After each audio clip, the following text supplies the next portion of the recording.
चलिए देखते हैं सीटेट का बुक। आज हम लोग स्टार्ट करेंगे यूथ कंपटीशन टाइम्स का।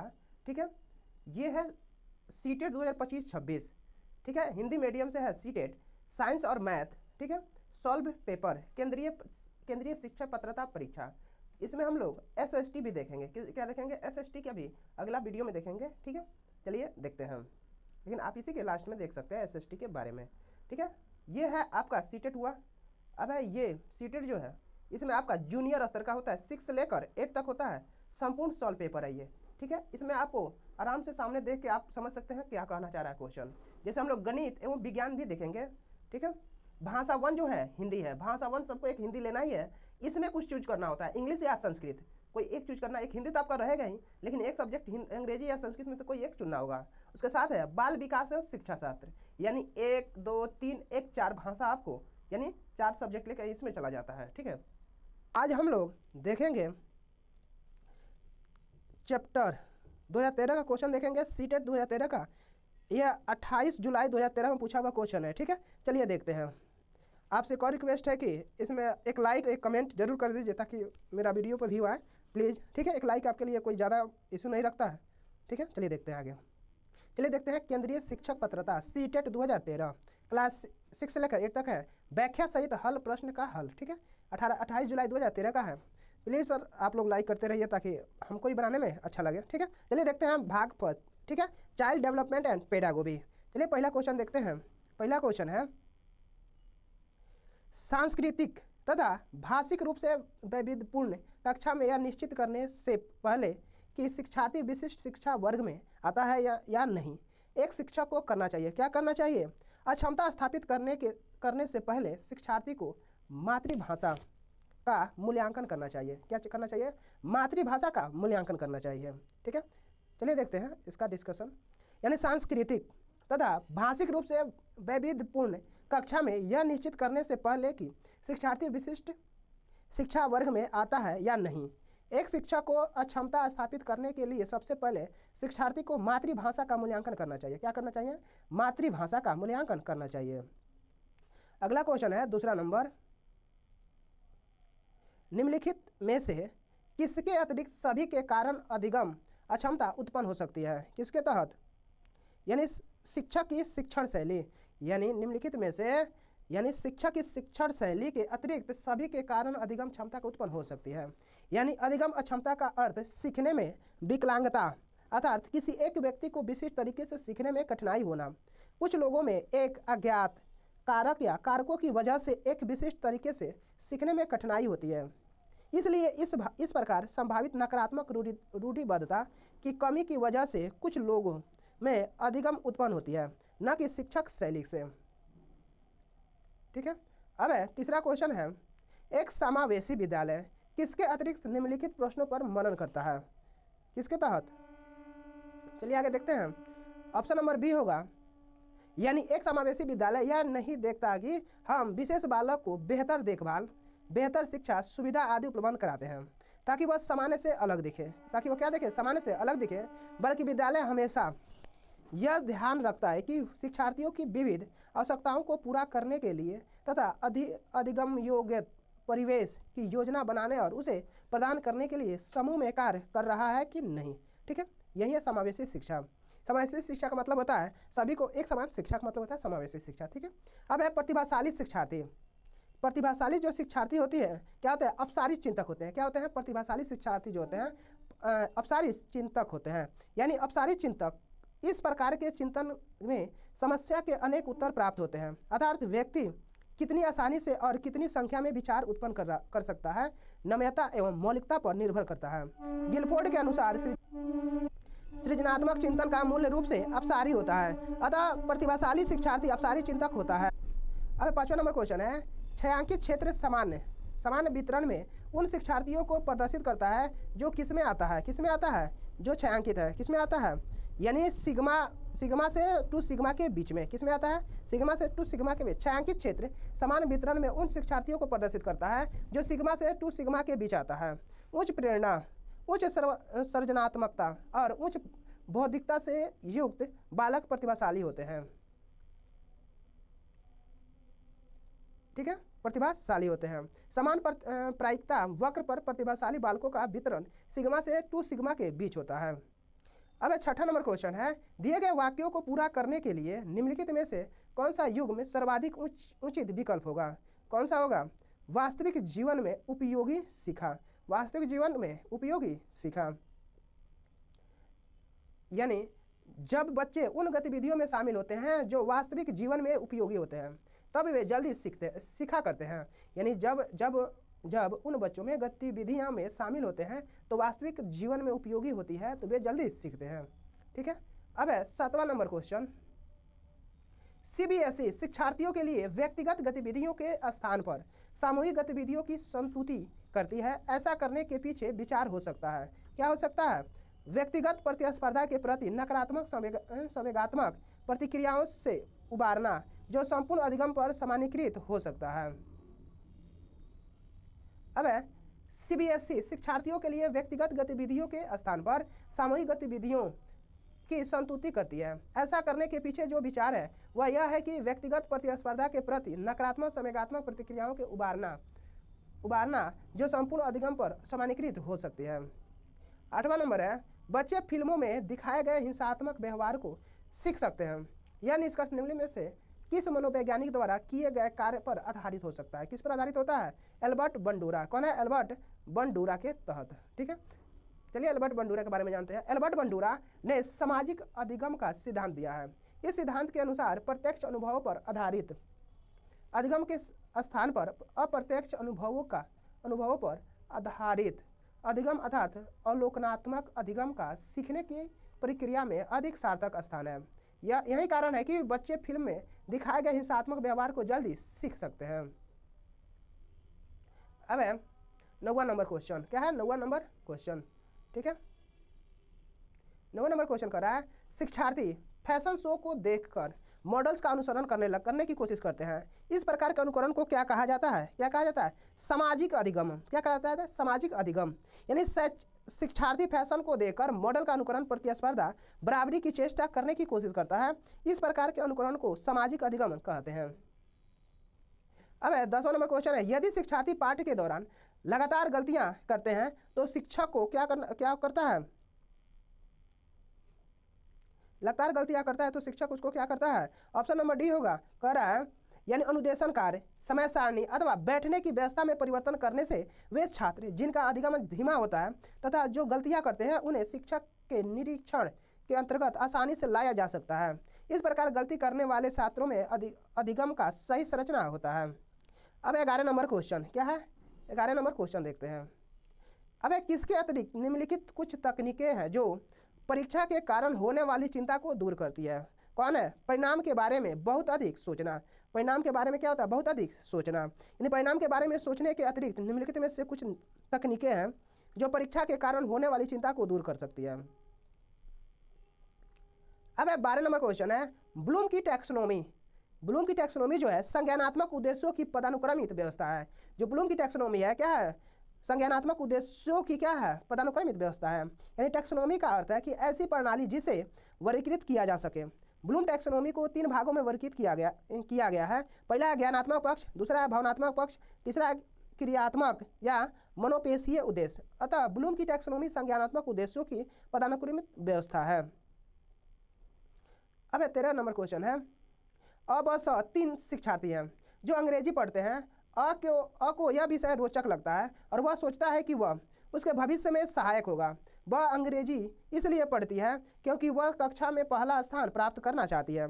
स अंग्रेजी विषय इसलिए पढ़ता है क्योंकि उसका प्राथमिक सरोकार उत्तीर्ण होने वाले ग्रेड्स प्राप्त करना है। अब स के उद्देश्य क्रमशः है क्या है? निपुणता, निष्पादन और निष्पादन उपेक्षा। निष्पादन उपेक्षा यानी निपुणता पहला, दूसरा निष्पादन, तीसरा निष्पादन उपेक्षा है। 14 नंबर क्वेश्चन है, हालांकि यह स्पष्ट रूप से उनकी सुरक्षा आवश्यकताओं के उल्लंघन में था। कैप्टन विक्रम बात्रा अपने देश को बचाने के दौरान कारगिल युद्ध में मारे गए। संभवतः उन्हें क्या था? आत्मसिद्धि की प्राप्ति। क्या था? आत्मसिद्धि की प्राप्ति था। यानी हालांकि यह स्पष्ट रूप से उनकी सुरक्षा आवश्यकताओं के उल्लंघन में था। कैप्टन विक्रम बत्रा अपने देश को बचाने के दौरान कारगिल युद्ध में मारे गए। संभवतः उन्हें आत्मसिद्धि को प्राप्ति था। आत्मसिद्धि मौसले को अभिप्रेरणा को उच्चतम बिंदु है। अब है 15 नंबर क्वेश्चन है, प्रतिक्रिया का विलोप होना निम्नलिखित में से किसके किसके बाद अधिक कठिन है? क्या है? आंशिक पुनर्बलन। क्या है? आंशिक पुनर्बलन। यानी अधिगम में जब क्रिया का अभ्यास करना बंद कर दिया जाता है तो अधिगम यह प्रक्रिया धीरे धीरे विलोपन हो जाता है, किंतु जब प्रतिक्रिया के बाद आंशिक पुनर्बलन मिलता रहता है तो फिर प्रतिक्रिया का विलोपन होना कठिन हो जाता है। अब 16 नंबर क्वेश्चन है, किसके द्वारा निपुणता अभिविन्यास को प्रोत्साहित किया जा सकता है? किसके द्वारा? शिक्षार्थी को व्यक्तिगत प्रयासों पर ध्यान केंद्रित करने। शिक्षार्थी को व्यक्तिगत प्रयासों पर क्या ध्यान केंद्रित करने पर, यानी शिक्षार्थी के व्यक्तिगत प्रयासों पर ध्यान केंद्रित करके निपुणता अभिविन्यास को प्रोत्साहित किया जा सकता है। अब 17 नंबर क्वेश्चन है, निम्न में से किसका मिलान उचित है? किसका है? सामाजिक विकास का वातावरण। सामाजिक विकास किसके तहत होता है? वातावरण के तहत। सामाजिक विकास का सीधा संबंध वातावरण से है। छात्रों को जैसा परिवेश वातावरण मिलेगा उनका सामाजिक विकास उतना उसी परिवेश वातावरण के अनुसार होगा। अब 18 नंबर क्वेश्चन है, यानी किसके अतिरिक्त निम्नलिखित सभी तथ्य संकेत करते हैं कि बच्चा कक्षा में संवेगात्मक और सामाजिक रूप से समायोजित है? यानी हम उम्र साथियों के साथ प्रतियोगिता पर दृढ़तापूर्वक ध्यान केंद्रित करना है। कह रहा हम उम्र साथियों के साथ प्रतियोगिता पर दृढ़तापूर्वक ध्यान केंद्रित करने के अतिरिक्त निम्नलिखित सभी तथ्य संकेत करते हैं कि बच्चा कक्षा में संवेगात्मक और सामाजिक रूप से समायोजित है। अब 19 नंबर क्वेश्चन कह रहा है, निम्न में से कौन सा कथन बच्चों को विकास में परिवेश की भूमिका का समर्थन करता है? कौन करता है? ऑप्शन नंबर डी होगा। यानी कुछ शिक्षार्थी सूचनाओं का जल्दी प्रक्रम करते हैं जबकि उसी कक्षा के अन्य विद्यार्थी ऐसा नहीं कर पाते। यह उनके परिवेश के कारण होता है। दूसरे शब्दों में, जिन बच्चों को समृद्ध अधिगम परिवेश प्राप्त होता है वे सूचनाओं का जल्दी प्रक्रम कर लेते हैं, जबकि जिन बच्चों को समृद्ध अधिगम परिवेश नहीं प्राप्त होता है वे सूचनाओं का प्रक्रम जल्दी नहीं कर पाते हैं। अब 20 नंबर क्वेश्चन है, समाजीकरण में सम्मिलित है सांस्कृतिक संरचना और क्या व्यक्तित्व विकास। यानी समाजीकरण वह प्रक्रिया है जिसके माध्यम से मनुष्य समाज के विभिन्न व्यवहार, रीति रिवाज, गतिविधियां इत्यादि सीखता रहता है। जैविक अस्तित्व से सामाजिक अस्तित्व में मनुष्य का रूपांतरण भी समाजीकरण के माध्यम से ही होता है। इसलिए समाजीकरण में सांस्कृतिक संचरण और व्यक्तित्व विकास दोनों सम्मिलित है। अब 21 नंबर क्वेश्चन है, एक शिक्षिका एक समान गिलास को प्रदर्शित करती है जो जूस की समान मात्रा से भरे हुए हैं। वह उन्हें भिन्न गिलासों में खाली रखती है जिसमें से वह एक लंबा और एक दूसरा चौड़ा है। वह बच्चों को उस गिलास की पहचान करने के लिए कहती है जिसमें जूस ज़्यादा है। बच्चे प्रत्युत्तर देते हैं कि लंबे गिलास में जूस ज़्यादा है। शिक्षिका के बच्चे को क्या कठिनाई है? क्या होगा? यानी पलटावी। क्या है पलटावी? पलटावी। चलिए जानते हैं पलटावी के बारे में। कह रहा है पलटावी गुण में कठिनाई होने के कारण बच्चों लंबे गिलास में ज़्यादा जूस का उत्तर दे रहे हैं। इस स्तर का बालकों में संरक्षण का गुण नहीं विद्यमान होता है, अर्थात बालक मानसिक क्रम से प्रारंभिक बिंदु पर पुनः नहीं लौट पाता है। अब 22 नंबर क्वेश्चन है, कर्नौल सिंह कानूनी कार्यवाही तथा खर्चों के बावजूद आयकर नहीं देते। ठीक है, वे सोचते हैं कि वे एक भ्रष्ट सरकार को समर्थन नहीं दे सकते जो अनावश्यक बांधों के निर्माण पर लाखों रुपए खर्च करती है। वे संभव कोहल वर्ग के नैतिक विकास की किस अवस्था में है? किस पर है? पश्च परंपरागत। किस पर है? पश्च परंपरागत पर स्थित है। यानी कह रहा है वे संभव कोहल वर्ग के नैतिक विकास के पश्चात परंपरागत अवस्था में है। नैतिक विकास के इस तृतीय या सर्वोच्च स्तर पर व्यक्ति उन नैतिक मूल्यों तथा नैतिक सिद्धांतों को परिभाषित करने के स्पष्ट प्रयास करने लगते हैं जिनकी सामाजिक दृष्टि में वैधता या उपयोगिता होती है तथा जो परंपरागत मूल्यों, नियमों तथा सिद्धांतों से भिन्न हो सकते हैं। उनमें स्वनिर्धारित नैतिक सिद्धांतों के प्रति निष्ठा और अनुसरण करने की भावना होती है।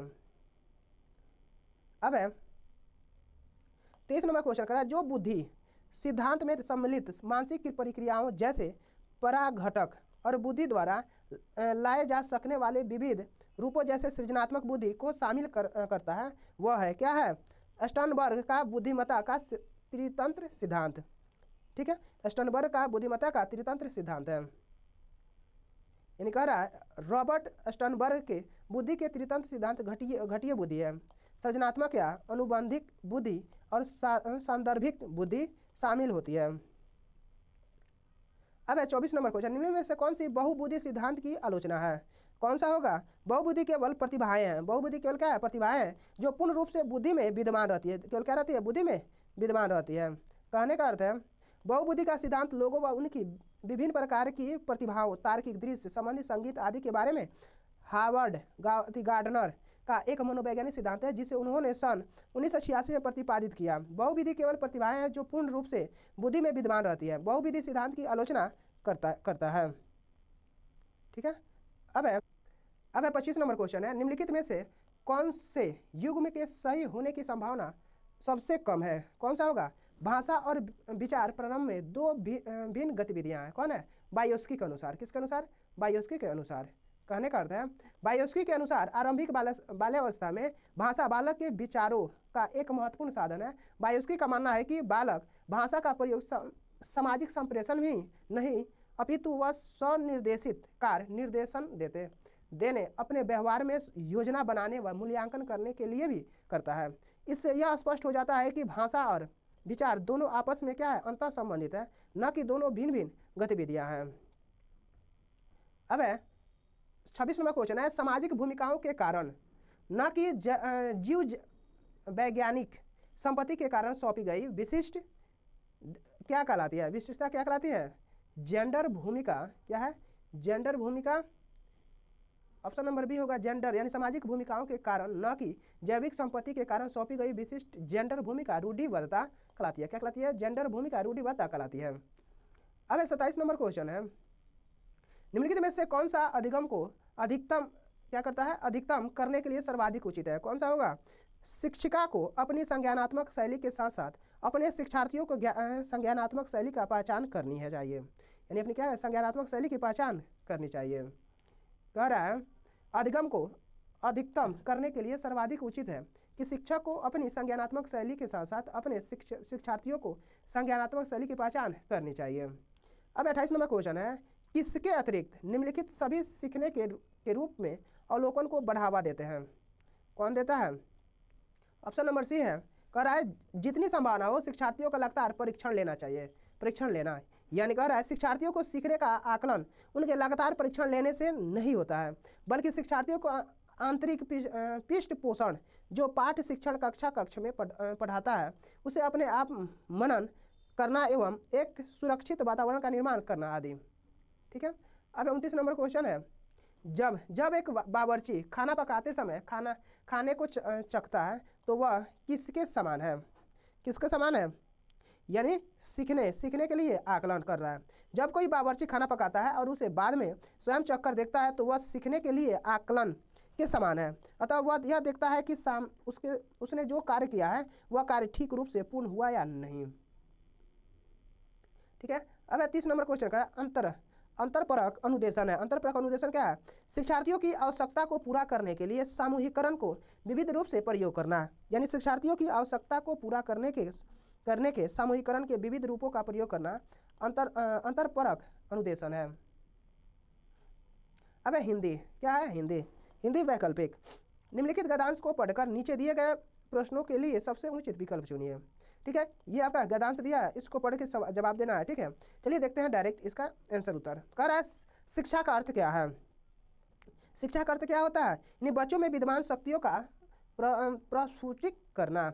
ठीक है। इन बच्चों में विद्यमान शक्तियों को प्रस्फुटित करना। ठीक है। ये गद्यांश है तो खाली हम ऐसा ही कर देना, आप लोग अपना देख लीजिएगा। लेखक अनुसार क्या होगा? यानी बच्चों में अलग अलग प्रतिभा होती है।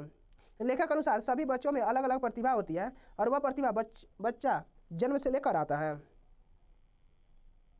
अब अगला क्वेश्चन है 33 नंबर, बच्चों को शिक्षा देने के लिए सबसे पहले क्या जरूरी है? क्या जरूरी है? बच्चों को समस्त क्षमताओं प्रतिभाओं जो जानने के लिए उन्हें पढ़ना है। ठीक है। यानी बच्चों को शिक्षा देने के लिए सबसे पहले जरूरी है कि बच्चों की समस्त क्षमताओं प्रतिभाओं को जानने के लिए उन्हें पढ़ना, जिससे यह पहचान हो सके कि बालक में प्रदत्त प्रतिभा क्या है और उसके मन मस्तिष्क में कौन कौन सी शक्तियां विद्यमान है।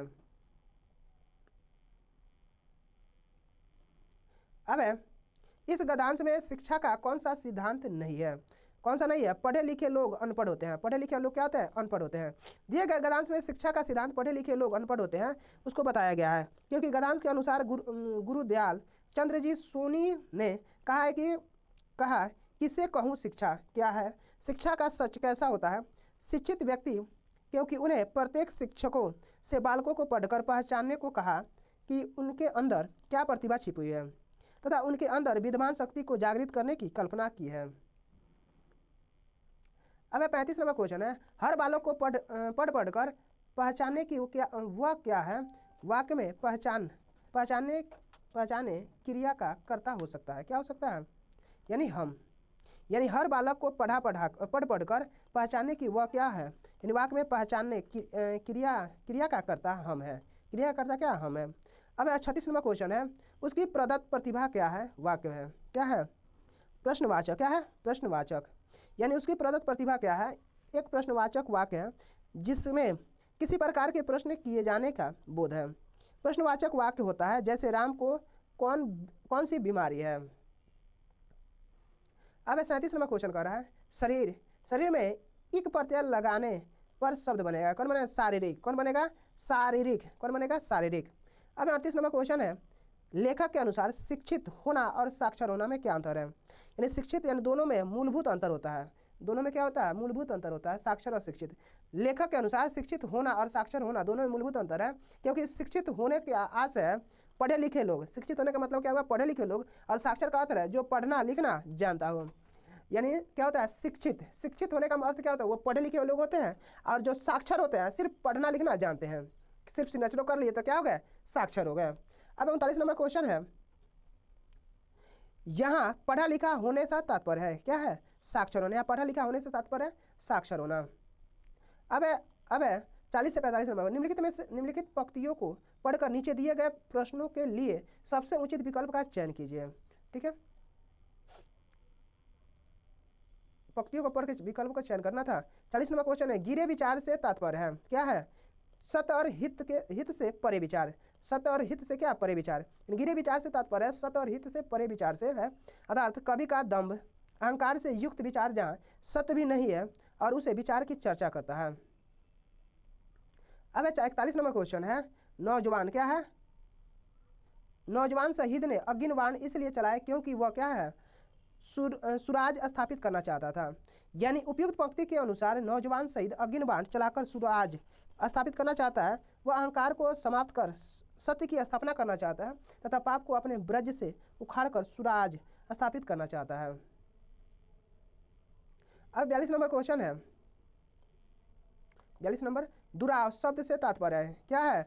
बैर। दुराव से क्या संबंधित है? बैर।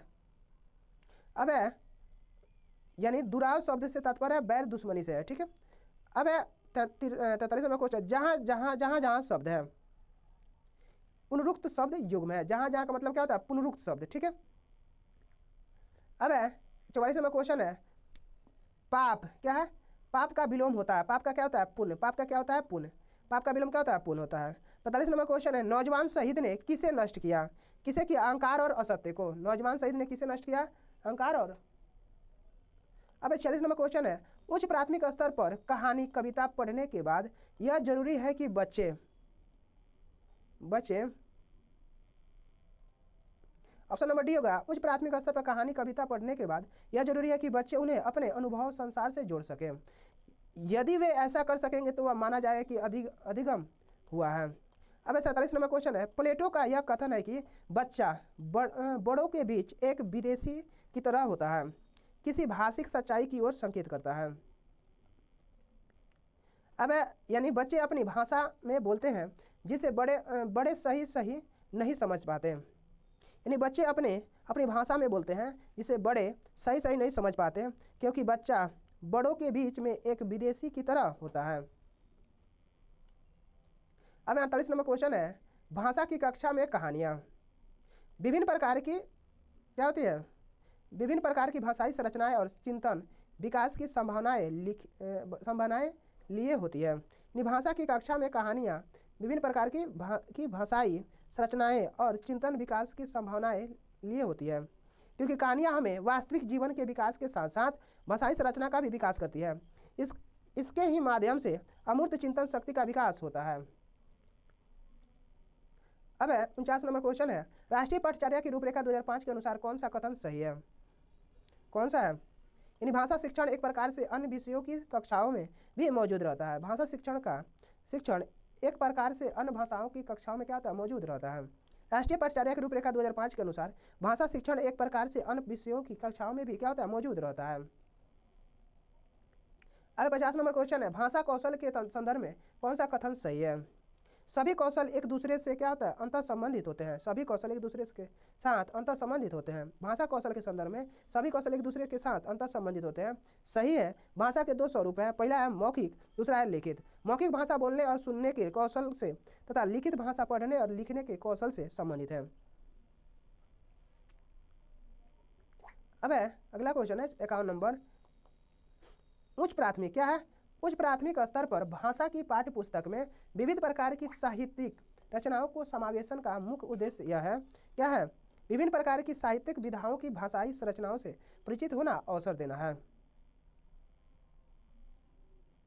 अब 52 नंबर क्वेश्चन है, रश्मि अपनी कक्षा को बाहर मैदान में ले जाती है और पर्यावरण पर आधारित कविता पाठ का कार्य करती है। रश्मि का उद्देश्य क्या है? यानी मैदान की प्रकृति वातावरण के साथ संबंध जोड़ते हुए कविता को समझने का अवसर देना। यानी रश्मि का कक्षा को बाहर मैदान में ले जाना और पर्यावरण पर आधारित कविता पाठ के कार्य का उद्देश्य मैदान के प्रकृति वातावरण के साथ सामंजस्य और संबंध स्थापित करते हुए कविता को समझने का अवसर देना। अब 53 नंबर क्वेश्चन है, भाषा में आकलन करने के बाद महत्वपूर्ण सोपान होना चाहिए। कैसा होना चाहिए? यानी आकलन से प्राप्त आंकड़ों के आधार पर बच्चों के अभिभावकों से विचार विमर्श करना। अब 54 नंबर क्वेश्चन है, विद्यालय में एक से अधिक भाषाओं का शिक्षण क्या कहलाता है? बहुभाषिक और राष्ट्रीय सद्भाव का प्रसार कहलाता है। विद्यालयों के एक से अधिक भाषाओं का शिक्षण क्या कहलाता है? बहुत भाषिता तथा राष्ट्रीय सद्भाव का प्रसार करता है। अब 55 नंबर क्वेश्चन है, भाषा शिक्षण की प्रत्यक्ष विधि में क्या होता है? भाषा अर्जन की स्वाभाविक स्थिति का निर्माण होता है। यानी भाषा अर्जन की स्वाभाविक स्थिति का क्या होता है? निर्माण होता है। अब 56 नंबर क्वेश्चन है, भाषा में रचनात्मक आकलन का सर्वाधिक बेहतर उदाहरण है। कौन सा है? अब बच्चों को अपने खट्टे मीठे अनुभव लिखने के लिए कहना। ठीक है, यानी भाषा का रचनात्मक आकलन का सर्वाधिक बेहतर उदाहरण क्या है? ये बच्चों को अपने खट्टे मीठे अनुभवों को लिखना होता है। 57 नंबर क्वेश्चन है, हिंदी भाषा के प्रश्न पत्र में आप किस प्रकार को सर्वाधिक उपयुक्त मानते हैं? किसको मानते हैं? लेखक ने पहाड़ों पर होने वाली बारिश का वर्णन एक अलग तरीके से किया है। आप बारिश संबंधी अपना अनुभव लिखिए। ऑप्शन नंबर, यानी किन्हीं भाषा के प्रश्न पत्र में लेखक ने पहाड़ों पर होने वाली बारिश का वर्णन एक अलग तरीके से किया है। आप बारिश संबंधी अपना अनुभव लिखिए। सर्वाधिक उचित प्रश्न होगा। ऐसा करने से बच्चों का प्रकृति के प्रति लगाव होगा तथा वह अपने वातावरण के संबंध में जानकारी हासिल कर सकेंगे। साथ ही साथ उन्हें मौलिक अनुभवों की अभिव्यक्ति की अवसर भी मिलेगा, जो भाषाई विकास की प्रमुख कसौटी है। अब चमस्की के अनुसार, किसके चमस्की के अनुसार? चमस्की के अनुसार भाषा अर्जन क्षमता के कारण बच्चे भाषा सीखते हैं। किसके? भाषा अर्जन क्षमता के कारण क्या कहते हैं? भाषा सीखते हैं। अब 59 नंबर है, भाषा शिक्षण में अनिवार्य है। क्या अनिवार्य है? समग्रतावादी दृष्टिकोण। क्या अनिवार्य है? समग्रतावादी दृष्टिकोण। भाषा शिक्षण में अनिवार्य क्या है? समग्रतावादी दृष्टिकोण अनिवार्य है। 60 नंबर क्वेश्चन है, विशेष आवश्यकता वाले बच्चों की भाषा का आकलन करते समय क्या होता है? उनकी क्षमता और सीमाओं का ध्यान रखना चाहिए। उनकी क्षमता और उनकी सीमाओं का ध्यान रखनी, यानी विशेष आवश्यकता वाले बच्चों की भाषा का आकलन करते समय उनकी क्षमता और सीमाओं का ध्यान रखना चाहिए। ऐसा करने से उनमें कुंठा की भावना नहीं व्याप्त होगी तथा उन्हें प्रोत्साहित करने से वे सीखने के प्रति प्रेरित होंगे। ये गद्यांश है। ठीक है, ये आप अपने से पढ़ लीजिएगा। ठीक है, चलिए इसका हम आंसर इसका बता देते हैं। 61 नंबर क्वेश्चन है, क आत्मान अनुगृहीतम कुर्तम इच्छति। क्या होगा? ऑप्शन नंबर है शिवानी राजा, यानी शिवानी राजा वाच भवन नोरंतम पुरन्तित्वा आत्मान नाम अनुगृहीतम कुर्तम इच्छामि। अतः शिवी नामक राजा ने कहा कि आपके मनोरथ को पूरा करने के लिए अपना सब कुछ अनुगृहित करने की इच्छा करूँगा। ठीक है। 62 नंबर क्वेश्चन है भ्रमण इतर्थर अनुच्छेद क शब्द प्रयुक्त क्या होगा? ऑप्शन नंबर डी होगा विरचन। क्या होगा? विरचन। अब 63 नंबर क्वेश्चन है लयप प्रत्यय कस्मिन पदे प्रयुक्त क्या हो गया? विज्ञाय। क्या है? विज्ञाय। ठीक है। अगला क्वेश्चन है 64 नंबर क्वेश्चन है विसर्ग संधि उदाहरणम अस्ति क्या होगा? चतुर्दर्शनम। कथी है? चतुर्दर्शनम। ठीक है। यानी विसर्ग संधि उदाहरण क्या होगा? चतुर्दर्शनम। 65 नंबर क्वेश्चन है असो पुत्रवन प्रजा पलायती अस्मम वाक्य असो सर्वनाम पदम कस्मय प्रयुक्ति क्या होगा? बोधिसत्वाय। क्या होगा? बोधिसत्वाय। ठीक है। ये सब गधान से पढ़ के आंसर देना था। 66 नंबर है अभिष्टानी वस्तुनि प्राय प्राप्त के संतुष्टा भवंती अस्मम क्या होगा? अर्थिन। क्या होगा? अर्थिन। 67 नंबर क्वेश्चन है कस्य दानशीलताम आकर्ण जना तयम देशम अयंती अस्मम क्या होगा? बोधिसत्व। क्या होगा? बोधिसत्व। अब 68 नंबर क्वेश्चन कह रहा है विप्रह किम इच्छसी अस्मम क्या होगा? चतुर्दर्शनम। क्या होगा? चतुर्दर्शनम। 69 नंबर क्वेश्चन है शक्र किम परिचितुनम इच्छति अस्मम क्या होगा? दानशीलतमान। क्या होगा? दानशीलताम। यानी शक दानशीलताम परीक्षितुम इच्छति अस्मम का तात्पर्य है देवाधिपति शक्र बोधिसत्व के दानशीलता की परीक्षा हेतु नेत्रहीन याचक के रूप में पृथ्वी पर उपस्थित हुए। अब श्लोक है। ठीक है। श्लोक के पढ़ के आंसर देना। श्लोक को पढ़ के आंसर देना। चलिए देखते हैं। श्लोक है अब इसका आंसर है। ठीक है। चलिए देखते हैं। 70 नंबर क्वेश्चन है किन सपम तप न अस्ति क्या होगा? सत्येन। क्या होगा? सत्येन। सत्येन समम तप न अस्ति नास्तिक विद्या सम चतुर्थ तत्पर है सत्य के समान कोई तप नहीं तथा विद्या के समान कोई आँख नहीं। 71 नंबर क्वेश्चन है अनुदेग करम इति अत्र कस्य विशेषगम अस्ति क्या होगा? वाक्यस्य। क्या होगा? वाक्यस्य। 72 नंबर क्वेश्चन है कस्मिन पदे दीर्घ संधि अस्ति क्या होगा? नास्तिक। क्या होगा? नास्तिक। नास्तिक पदे दीर्घ संधि अस्ति तात्पर्य है नास्तिक दीर्घ संधि है। इसका सूत्र अक सर्वे दीर्घ अक पर्याप्त के बाद कोई स्वर्ण आए तो उसे दीर्घ संधि कहा जाता है। अब नई नई तत्पुरुषम। क्या है? नई तत्पुरुष समासस्य उदाहरणम किम क्या होगा? यानी अनुदेग कर्मन। क्या होगा? अनुदेग कर्मन। ठीक है। नई समास जिसमें न आए यानी नई यानी जिसका पूर्व पद में अ या अन आए। ठीक है। उसे बोलते हैं नई समास। 74 नंबर है मनुष्य किम प्रहादयंती क्या होगा? मधुर वाणी। मनुष्यम की प्रहादयंती मधुर वाणी। मनुष्यम मधुर वाणी प्रहादयति। अब 75 नंबर क्वेश्चन है नास्तिक विद्या समम चतु इति वाक्य से समानार्थकम वाक्य किम? सर्वस्य लोचनम शास्त्रम सर्वत्र लोचनम शास्त्रम। 76 नंबर क्वेश्चन है कोपी छात्रा अनुकरणपेक्षा मूल रूपेण रचनात्मक लेखन लिखती इदम की कथ्यते क्या होगा? ऑप्शन नंबर सी होगा। क्या होगा? सृजनात्मक लेखनम। सृजनात्मक लेखनम।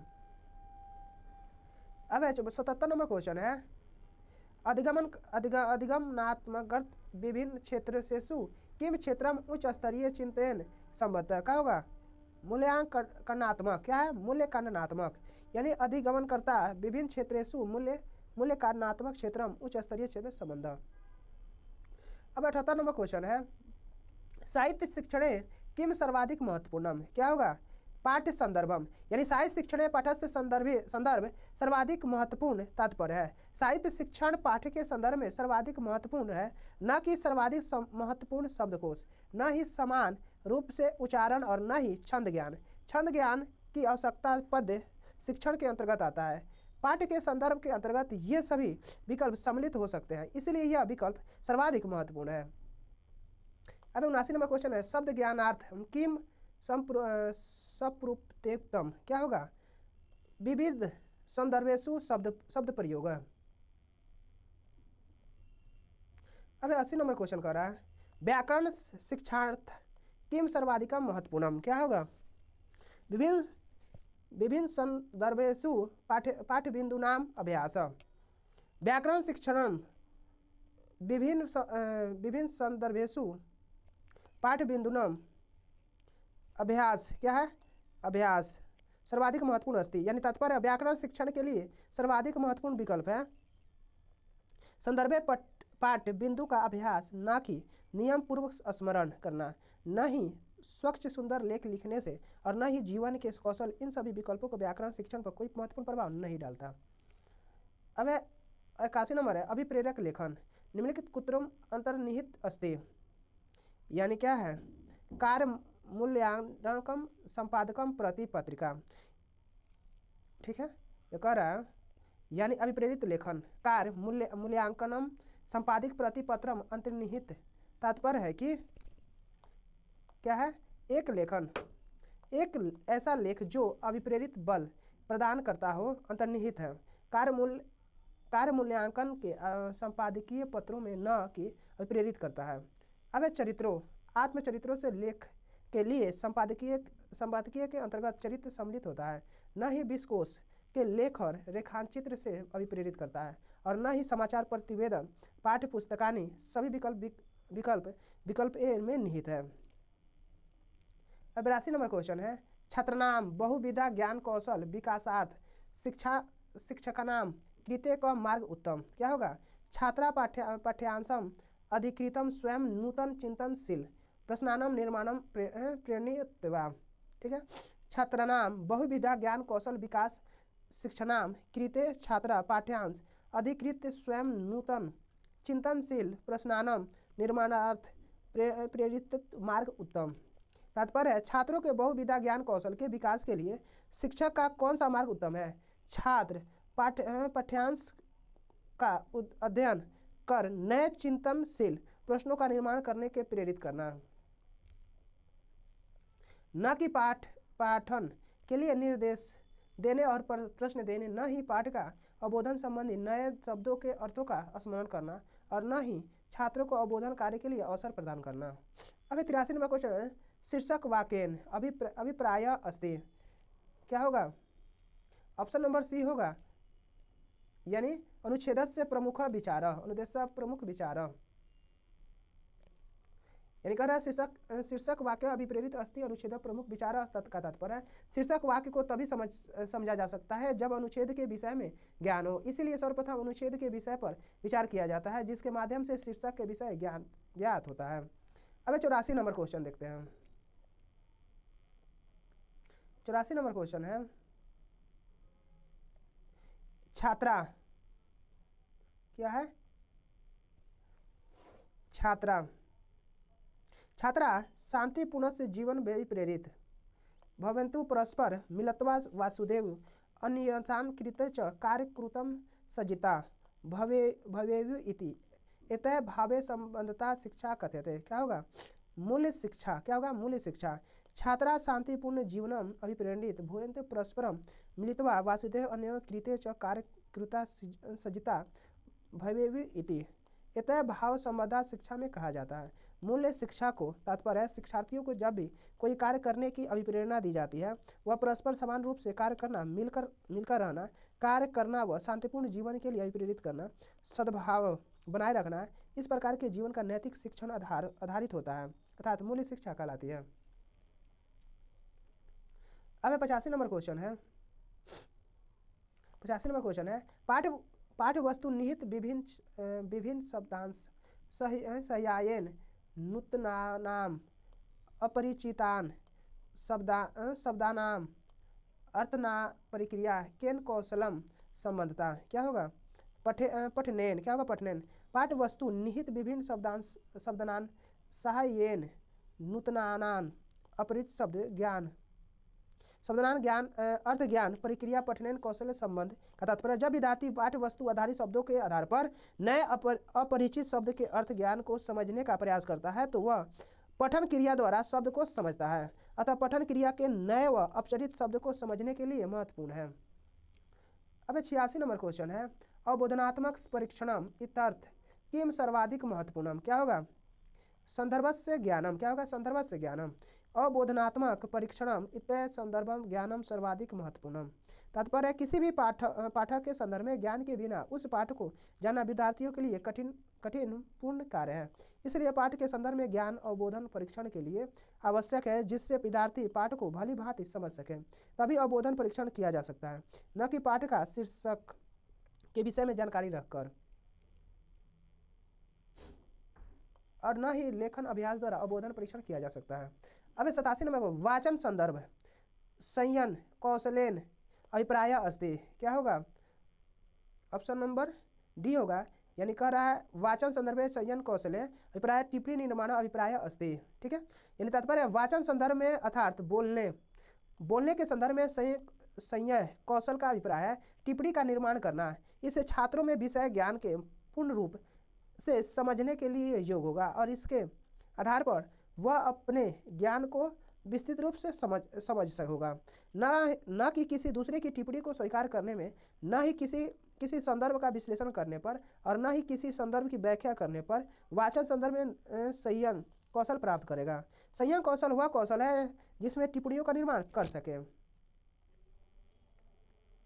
अब 88 नंबर क्वेश्चन कर रहा है भाषा कौशल मूल्यनाथन अति अनिवार्यम। क्या है? संभाषणम।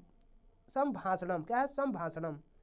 भाषा कौशल मूल्यांकनार्थम अनिवार्य संभाषणम अस्ति। तात्पर्य भाषा कौशल मूल्यांकन के लिए संभाषणम अत्यधिक आवश्यक है। संभाषण का अर्थ है समान रूप से भाषण करना। समान रूप से भाषण का बार बार प्रयास करने से विद्यार्थी भाषण कौशल में निपुण हो सकता है। इसका मूल्यांकन इसी प्रकार किया जा सकता है।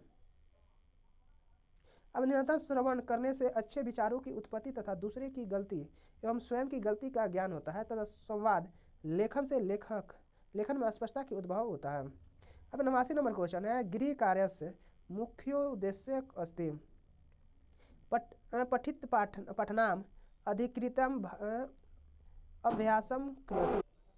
अब पठित पठनम अधिकृत अभ्यासम क्रियम। क्या होगा? और यही आंसर होगा। ठीक है, अब जैसे गृह कार्य मुख्य उद्देश्य पठित पठानम अधिकृत अभ्यासम क्रियु अस्ति। तात्पर्य गृह कार्य का मुख्य उद्देश्य पढ़े हुए पाठ का अधिक से अधिक अभ्यास करना। ठीक है, अब 90 नंबर क्वेश्चन है वाचन अभ्यास समय कोपी छात्रा पाठगत शब्दस्य स्थाने किमपि अन्य शब्दं वदति अध्यापकेन किम कर्तव्यम। क्या होगा? छात्रम संपूर्ण अंश पठेत इति विचारस्य तत्क्षणम किमपि न वक्तव्यम अध्यापकेन कर्तव्यम छात्रा संपूर्ण अंश पठेत इति विचार तत्क्षणम किमपि न वक्तव्यम। का तात्पर्य वाचन अभ्यास के समय में यद्यपि कोई छात्र पाठन के पठन में उचित शब्द के स्थान पर अनुचित शब्द का उच्चारण करता है तो शिक्षक का कर्तव्य है कि वह छात्र को पूर्ण अंश अर्थात पूरा अंश पढ़ने के पश्चात पढ़े हुए अनुचित शब्दों का शुद्धिकरण कराए। चलिए देखते हैं अब भाग 4 है गणित एवं विज्ञान। ठीक है, वैकल्पिक है मैथ और साइंस है। ठीक है, चलिए देखते हैं मैथ और साइंस। ठीक है, अब 91 से लेकर 120 तक देखेंगे। चलिए देखते हैं पहले 91 नंबर क्वेश्चन है। चलिए 91 नंबर क्वेश्चन है -3 से छोटी पर -8 से बड़ी पूर्णांक की संख्या कौन सी है? ठीक है, कौन होगा? कितनी होगी? 4। देखते कौन कौन होगा। जैसे कह रहा है -3 से बड़ा अति छोटा क्या होगा? -4 -5 -6 -7। तो कितनी हो गई? 1 2 3 4। कितने हो गए? 4 गो संख्या हो गई। आंसर नंबर सी होगा। ठीक है, चलिए 92 नंबर क्वेश्चन कह रहा है दो स्थानों के बीच दूरी 12 किलोमीटर है। एक मानचित्र का स्केल 1:25,000 है। मानचित्र पर इन दोनों स्थानों के बीच की दूरी सेंटीमीटर में होगी। सेंटीमीटर में, यह ध्यान देना किसमें? सेंटीमीटर में। ठीक है, दो स्थानों के बीच की दूरी कितना है? 12 किलोमीटर। इसको सेंटीमीटर में चेंज करेंगे तो 12 गुने 1000 गुने 100 सेंटीमीटर। ठीक है, तब आते हैं स्केल पैमाना दिया हुआ है 1:25,000। ठीक है, चलिए आगे ये है। और उसके बाद अगर तब दो स्थानों के बीच की दूरी तो 1000 बट्टा 25,000 गुने 12 गुने 1000 गुने 100 सेंटीमीटर। जो हम इसको क्या कहते हैं 12 किलोमीटर को चेंज किए हैं तो वही है। ठीक है, तो ये सब कट कटा के कितना है? 48 सेंटीमीटर आएगा। 48 सेंटीमीटर। ठीक है, अब है 93 नंबर क्वेश्चन कर रहा है -3/8 गुने -7/13 का व्युत्क्रम कर रहा है। क्या कर रहा है? उसका उल्टा।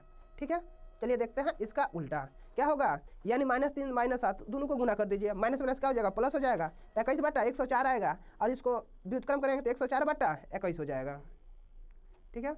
अब है 94 नंबर क्वेश्चन, किसी बहुलक का है बहुफलक, किसी बहुफलक के 30 किनारे तथा 12 फलक है, इस बहुफलक की शीर्षों की संख्या कितनी है, कितनी होगी 20 होगी। कैसी होगी चलिए देखते हैं। यानी कह रहा है किसी बहुफलक के शीर्ष क्या है, शीर्ष किनारे फलकों में संबंध। ठीक है, शीर्ष प्लस फलक बराबर होता है किनारे प्लस 2। ठीक है, इसका फॉर्मूला होता है शीर्ष प्लस फलक बराबर किनारे प्लस 2। तो शीर्ष पूछ रहा है तो 12 को फलक दिया हुआ है, 12 को क्या दिया है, तो फलक दिया है 12 को, और किनारा को दिया है 30 को किनारा दिया है और 2 हल है, तो शीर्ष बराबर क्या हो जाएगा 20 हो जाएगा। ठीक है।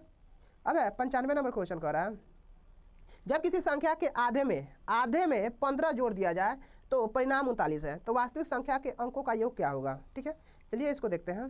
कह रहा है यानी माने आधे में जोड़ना है, तो माना की संख्या क्या है x है। ठीक है, x/2 में प्लस 15 जोड़ देते हैं तो क्या है, क्या हो जाएगा, माना की संख्या x माने है तो उसमें आधा जोड़ना था, तो x/2 में 15 जोड़ देंगे तो 39 हो जाता है। ठीक है, तब इसको हम हल करेंगे तो कितना हो जाता है, इसको हल करने पर x बराबर कितना आता है 48 आता है, तो x बराबर 48। और अब कह रहा है अंकों का योग, यानी 4 + 8 बराबर कितना हो गया 12। ठीक है, चलिए अब देखते हैं ज्योमेट्री से। त्रिभुज PQT में PQ बराबर PT है, बिंदु R और S भुजा और QT पर इस प्रकार है कि PR बराबर PS है। यदि कोण PTS बराबर 62 डिग्री तथा कोण RPS बराबर 34 डिग्री हो तो कोण QPR का माप होगा, क्या होगा चलिए देखते हैं। ये थोड़ा सा लेंथी है लेकिन समझिए, यानी कह रहा है PQT एक त्रिभुज बनाता है, क्या करता है PQ एक त्रिभुज बनाता है। ठीक है, उस पर P के समक्ष R और S एक और लाइन खींचता है। ठीक है, और PQ बराबर होता है PT, PQ क्या है PT के बराबर है। देखिए यहाँ पे PQ बराबर PT और PR बराबर PS के बराबर है। ठीक है, चलिए अब इसका आगे देखते हैं। अब कह रहा है इसको छोटा कर लेते हैं ताकि वो दिख सके, त्रिभुज दिख सके। ठीक है, कह रहा है त्रिभुज कोण PTS, कौन है कोण P, ऊपर वाला P है, उसके बाद नीचे T है और S, ये वाला त्रिभुज PTS के बारे में देखते हैं। ठीक है, PTS बराबर कितना दिया है 62 डिग्री, PTS बराबर कितना दिया है 62 डिग्री, कोण RPS बराबर कितना दिया है 34 डिग्री, यानी कौन ऊपर वाला P है यानी RPS, यानी ये वाला डिग्री जो दिया है कितना दिया है ऊपर वाला 34 डिग्री दिया हुआ है। ठीक है, अब है तथा QPR बराबर कितना x डिग्री दिया हुआ है, यानी QPR बराबर कितना दिया x डिग्री मान दिया है। ठीक है, त्रिभुज PQT एक समद्विबाहु त्रिभुज है, यानी PQT क्या एक समद्विबाहु त्रिभुज है तथा बराबर भुजाओं के सामने के कोण बराबर होंगे, तथा बराबर भुजाओं के सामने के कोण क्या होंगे बराबर होंगे। अतः कोण PTS बराबर कोण PQT बराबर कितना 62 डिग्री। अब त्रिभुज PRS में, अब त्रिभुज PRS में देखते हैं। अब त्रिभुज PRS में PR बराबर PS तो कोण R बराबर कोण S होगा।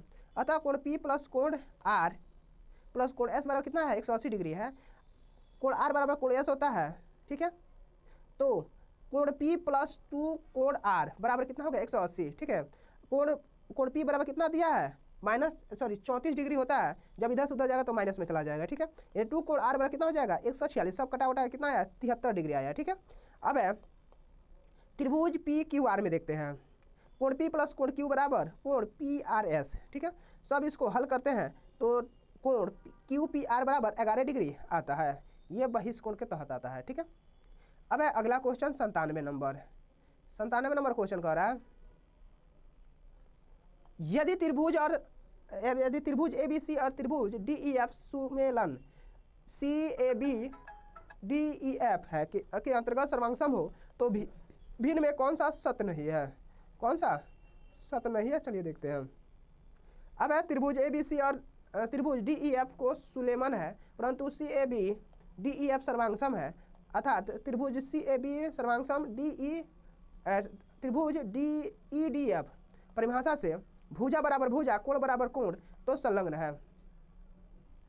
अब है AC बराबर DE, कोण A बराबर कोण D, कोण B बराबर कोण F, AB बराबर DF होगा। अतः विकल्प बी में यानी AB बराबर EF दिया है जो असत्य है या भिन्न है।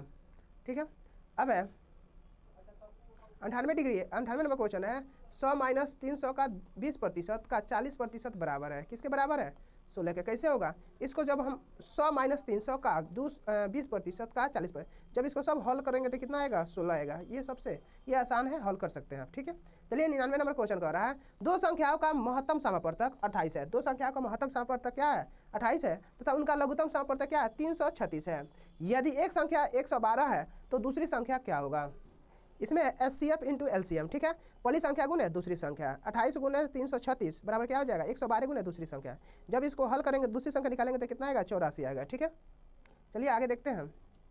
100 नंबर क्वेश्चन है, यदि 2/3x बराबर 0.6 और 0.02y बराबर 1 है, तब x + y इनवर्स का मान ज्ञात करें। क्या होगा, यानी देखिए डायरेक्ट इसको जो है ना, इसको इधर कर दीजिए, मैंने x बराबर क्या लिख दीजिए, x बराबर क्या हो जाएगा, 0.6 गुने 3/2। ठीक है, इसका मान कितना आ गया, x बराबर 0.9। और वहीं y का मान देखा जाए, y का मान कितना दिया हुआ है, 0.02y बराबर 1। तो इसको जब हम इधर चेंज करेंगे तो क्या आ जाएगा, y बराबर 1/0.02। ठीक है, और 1/y बराबर क्या हो जाएगा, 0.02। ठीक है, तो समीकरण फर्स्ट को सेकंड को जोड़ दीजिए तो ये क्या आ गया, 0.92 आएगा। अब है 101 नंबर क्वेश्चन, यदि y बराबर x - 2/x + 1, y बराबर नहीं है 1 के तो x का बराबर है। क्या होगा, इसको जब हल करेंगे, y बराबर x - 2/x + 1। ठीक है, x y + y बराबर x - 2, y + 2 बराबर x - xy। ठीक है, y + 2 बराबर x × 1 - y, x बराबर क्या आ जाए, y + 2/1 - y, y बराबर नहीं है 1 के।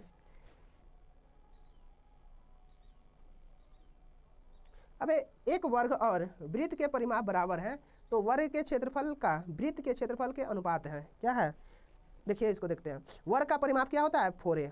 वर्ग का परिमाप क्या होता है, 4a।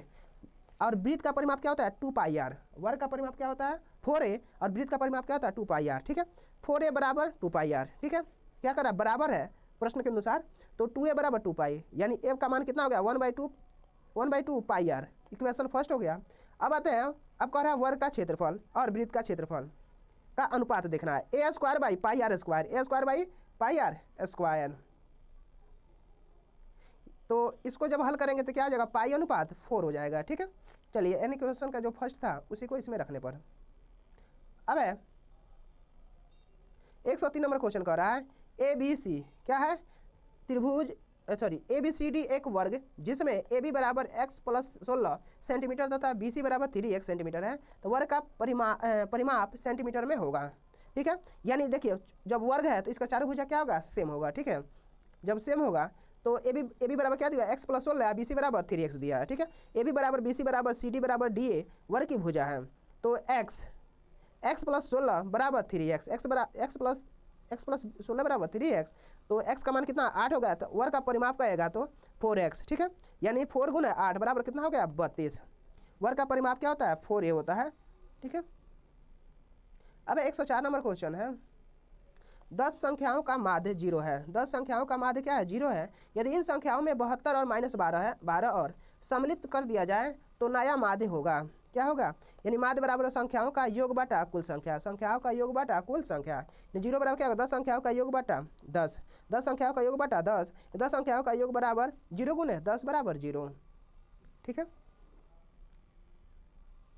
अब है तथा दो संख्या 72 और -12, तो योग करेंगे 72 - 12 बराबर क्या हो जाएगा, 60 हो जाएगा। तब नया माध्य क्या हो, योग बटा कुल संख्या, 60/12 यानी कितना हो गया, 5। क्या आ गया, 5।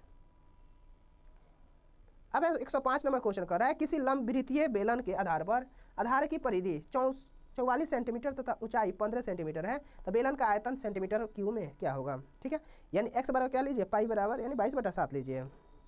ठीक है, बेलन के आधार की परिधि क्या है, 2πr होता है। बेलन के आधार की परिधि क्या होता है, 2πr होता है, यानी πr बराबर कितना, 22। r बराबर क्या होगा, 22 × 7/12, 7/22 बराबर 7। ठीक है, यानी 22 से 22 कट जाएगा तो बचेगा क्या, 7।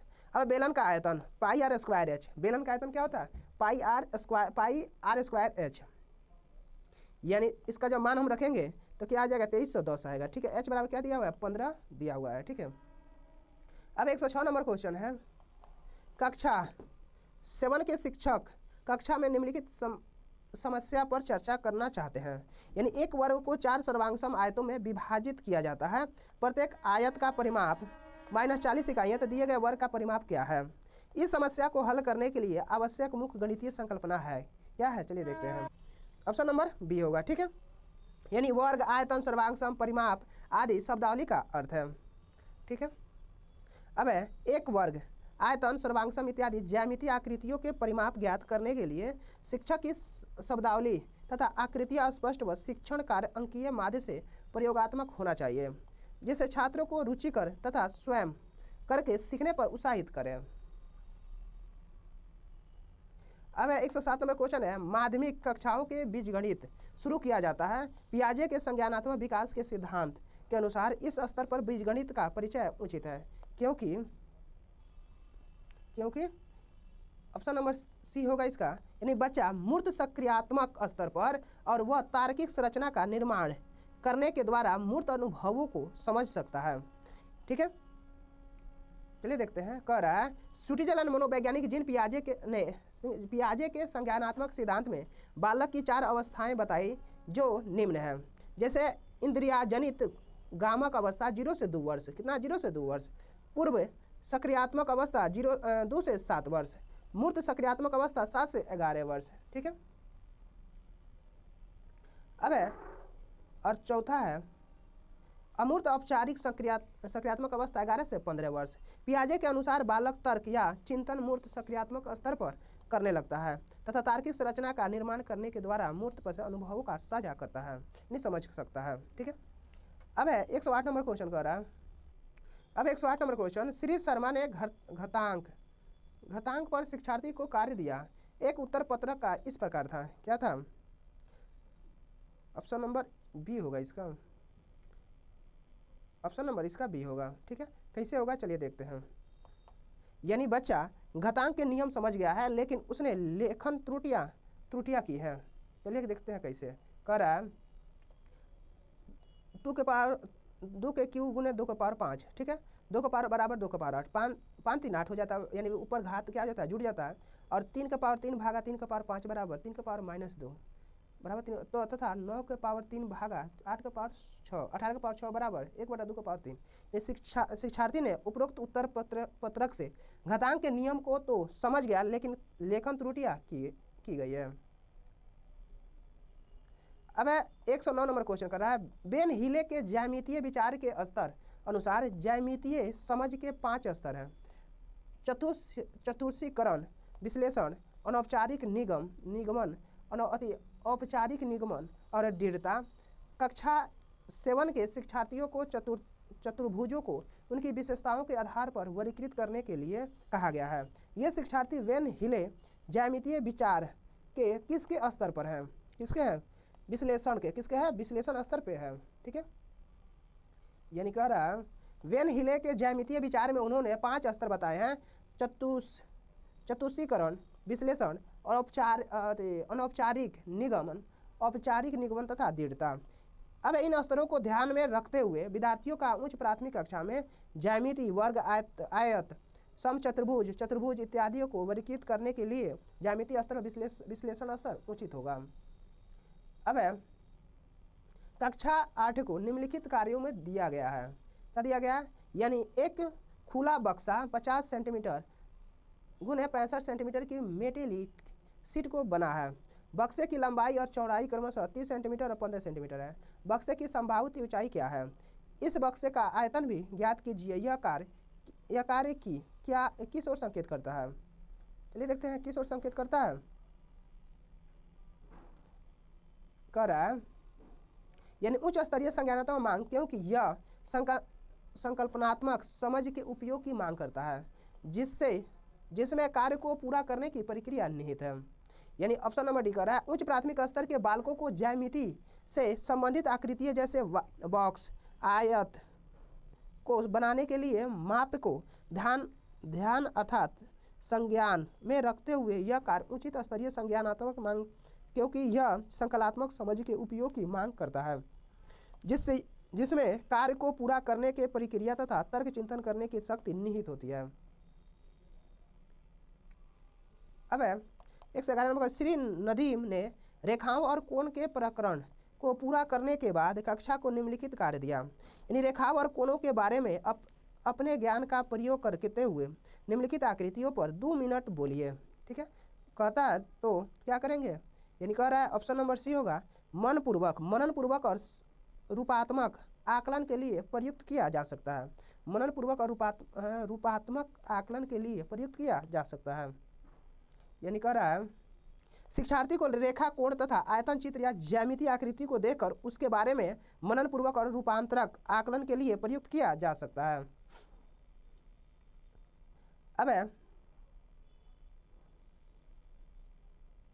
अब कक्षा 7 का एक बच्चा इस प्रकार आयत को परिभाषित करता है। यानी आयत चतुर्भुज है। ठीक है, आयत क्या है, चतुर्भुज है जिसके विपरीत पृष्ठ फलक समानांतर और समान है। तो इसका आंसर क्या होगा, यानी ऑप्शन नंबर डी होगा। यानी कुछ विशेषताएं जानता है, यानी बालक क्या जानता है, कुछ विशेषता जानता है लेकिन परिभाषा को पूरा करने में कुछ महत्वपूर्ण बातों को छोड़ देता है। ठीक है, यानी ऑप्शन ये दिया है डिस्कशन में, बालक की परिभाषा से शिक्षक समझता है कि बच्चा आयत की कुछ विशेषताओं को जानता है लेकिन परिभाषा को पूरी करने में कुछ महत्वपूर्ण बातों को छोड़ देता है। ठीक है, अब 113 नंबर क्वेश्चन कर रहा है, रेखीय व्यंजक का योग में एक बहुत सामान्य त्रुटि है। क्या त्रुटि है, यानी थोड़ा सा त्रुटि क्या बोलते हैं, संकल्पनात्मक, क्या बोलते हैं, संकल्पनात्मक त्रुटि। ठीक है, अगर ये 5x + 3 बराबर 8y में संकल्पनात्मक त्रुटि है, इसे लिखा जाता है 8y - 5x = 3। ठीक है, चलिए आगे देखते हैं। अब 114 नंबर क्वेश्चन है, कक्षा 6 की पाठ्य पुस्तक में निम्नलिखित अनुच्छेद पढ़िए। प्रबल में 5% प्रति वर्ष की दर से ब्याज पर बैंक में रुपये 5,000 जमा किए, 2 वर्ष बाद उन्हें 3500 पढ़ने वाली मेज खरीदने के लिए निकाले। उसने अपने पास बची राशि को अन्य 2 वर्ष के लिए 5% प्रति वर्ष ब्याज दर जमा करा दी। 2 वर्ष बाद वह कितनी राशि प्राप्त करेगी। इस प्रश्न के माध्यम से शिक्षार्थियों में कौन सा मूल्य विकसित किया जा सकता है। ऑप्शन नंबर बी, धन की बचत करने और उसे समझदार तरीके से खर्च करना होता है। यानी धन की बचत करने और उसे समझदार तरीके से खर्च करना है। ठीक है, यानी शिक्षार्थी इस अनुच्छेद से बैंक प्रणाली का ज्ञान तथा अन्य बैंक संबंधी योजनाओं को संज्ञानात्मक ढंग से प्राप्त करके और भविष्य में धन की बचत करने और उसे समझदार तरीके से खर्च करना है। अब निम्नलिखित एक समस्या है जो कक्षा 6 से ली गई है। रेखीय व्यंजक के माध्यम से निम्नलिखित कथन को अभिव्यक्त कीजिए। नेहा के पास मेघा की तुलना में 7 से ज़्यादा टॉफियाँ हैं। यदि मेघा के पास x टॉफी है तो नेहा के पास कितनी टॉफियाँ होगी। इस सवाल में ब्लूम के संज्ञानात्मक क्षेत्र की किस क्षमता की ओर संकेत किया गया है। किसके ओर, बोधन, किसके लिए, बोधन की ओर क्षमता। यानी रेखीय व्यंजक तथा बीजगणितीय व्यंजक के माध्यम से शिक्षार्थियों में बोधन क्षमता का विकास होता है। अब यदि p बराबर 3 का पावर 2000 प्लस और 3 का पावर -2000 और q बराबर क्या है 3 का पावर 2000 और -3 का पावर -2000 हो, तब p² - q² का मान क्या होगा। देखिए इसको सबसे आसान तरीका है, p बराबर क्या हुआ, दिया हुआ है 2000, यानी 3 का पावर क्या हुआ है 2000। ठीक है, इससे 4 से भाग कर दीजिए, 4 से भाग कर दीजिएगा तो क्या हो जाएगा, यानी पूरा कट जा रहा है तो इसका मतलब क्या होगा, इसका पावर 1 हो जाएगा। यानी p बराबर क्या हो गया 3 और यहाँ पे भी क्या हो जाएगा माइनस है तो इसमें भी करेंगे तो p यानी क्या हो जाएगा 3 का पावर 0 होगा तो यानी 0 होगा तो क्या हो जाएगा, उसका मान अलग होता है, लेकिन यानी कट जा रहा है तो इसका 3 खाली 3 बचा है। ठीक है, तो क्या हो जाएगा, तो हम इसको लिख सके 3 + 1/3। जब इसको सॉल्व करेंगे और इस p बराबर और q बराबर सॉल्व करेंगे तो क्या हो जाएगा, लास्ट में कटा के क्या आ जाएगा, ये बहुत लेंदी दिया है लेकिन जब 4 से भाग करके बनाइएगा तो बहुत आसान से बन जाएगा। p² - q² क्या हो जाएगा 4 हो जाएगा। ठीक है, चलिए आगे देखते हैं। 117 नंबर क्वेश्चन कह रहा है 9 के वर्ग को 125 घनमूल से भाग देने पर शेषफल होगा। यानी 9 के वर्ग कितना होता है 81, 9 का वर्ग कितना होता है 81, 125 का घनमूल क्या होता है 5, 125 का घनमूल क्या होता है 5, तो 81/5 तो कितना होगा 16 सहित 1/5, इसका शेषफल कितना होगा 1 होगा। अब 118 नंबर क्वेश्चन कह रहा है √16, √8 और √4 का मान क्या है। जब इसको सबसे पहले 4 को करिए, उसके बाद 8 को करिए, उसके बाद 16 करिए। 4 को करेंगे तो 2 होगा, तो 8 दूना 16, 16 का क्या हो जाएगा 4 का 16 का क्या हो जाएगा 4 और 4 का क्या हो जाएगा 16 चौका 64, 64 का क्या हो जाएगा 8। ऑप्शन नंबर बी होगा। ठीक है, 1 बाई 1 करते जाइएगा, आंसर आ जाएगा। अब 19 नंबर क्वेश्चन है 1.2 गुने 10 का पावर 30 का आधा होगा, इसका आधा पूछ रहा है। ठीक है, तो हम क्या करेंगे कि इसका आधा, 12 का आधा कितना हो जाएगा, इसमें से वो घटा दीजिए, यानी कितना हो जाएगा 10 का पावर 29 करते हैं, और 12 है तो इसको क्या करेंगे 6 दूना 12 यानी 6.0, 10 का पावर 19 हो जाएगा। ठीक है, देखिए यहाँ पे है ठीक है, यानी क्या हो जाएगा 6.0 गुना 10 का पावर 29 हो जाएगा। ठीक है, चलिए अब अगला क्वेश्चन देखते हैं, 120 नंबर क्वेश्चन। 2/3, 23/20, 9/11, 11/15 तथा 4/5 को आरोही क्या करना है, बढ़ते क्रम, आरोही माने बढ़ते क्रम में लिखा जाए तो बीचों बीच जो भिन्न आएगी कौन सी होगी। सबसे पहले देखिए, ये कोई भी संख्या दिया हो उसको दशमलव में कर लीजिए, दशमलव में करते ही क्या हो जाएगा, उसका कम बेस का आंकड़ा पता चल जाता है। ठीक है, चलिए देखते हैं, देखिए यहाँ पे कम, यहाँ दशमलव में किया हुआ है। ठीक है, तो सबसे पहले 2/3 का, 23/30 का, 9/11 का, 11/15 का, 4/5 का आरोही क्रम कर रहा है। देखिए इसमें का बीच वाला कौन हो गया, 23/30 हो गया, कौन आ गया 23/30, तो बीच में कौन हो गया 23/30 आ गया। ठीक है, चलिए अब अगला क्वेश्चन देखते हैं। अब है 21 नंबर, यहाँ पे साइंस से स्टार्ट हो जाता है। ठीक है, अभी तक हम लोग मैथ देखे थे, अब देखेंगे साइंस यानी विज्ञान। सबसे उचित क्या कर रहा है, सबसे उचित विकल्प चुनकर निम्नलिखित प्रश्नों का उत्तर देना है। अब है 121 नंबर क्वेश्चन है, रसोई घर के कचरे को खाद में परिवर्तित करने के कुछ चरण जो सही क्रम में नहीं है नीचे दिए गए हैं। ठीक है, क्या होगा, चलिए इसका चरण देख लेते हैं, डायरेक्ट आंसर देख लेते हैं, क्या इधर उधर देखा जाए। कह रहा है रसोई घर के कचरे को खाद में परिवर्तित करने के लिए सबसे पहले हम गड्ढे खोदकर गड्ढे की तली में रेत की परत बिछाकर ढक दीजिए। ठीक है, यानी गड्ढा खोदकर क्या करेंगे, बिछाकर ढक दीजिए, फिर कचरे को अपघटन में मदद करने के वाले केचुओं के साथ गड्ढे में डालिए, यानी केचुओं के साथ क्या करिए, गड्ढे में डालिए। अब गड्ढे की घास अथवा टाट के बारे में पोला रहकर ढक दिया जाता है। इस प्रक्रिया को पूरा होने में लगभग 30 दिन या उससे अधिक दिन भी लग सकता है तथा उसके बाद खाद तैयार हो जाता है। अब 122 नंबर क्वेश्चन, कौन है 122 नंबर क्वेश्चन। दो जीव अच्छे मित्र हैं और साथ साथ रहते हैं, इसमें से एक आवास जल तथा पोषक तत्व प्रदान करता है जबकि दूसरा भोजन बनाता है एवं प्रदान करता है। जीवों के इस प्रकार के संबंध को कहते हैं, क्या कहते हैं, सहजीवी। क्या कहते हैं, सहजीवी कहते हैं।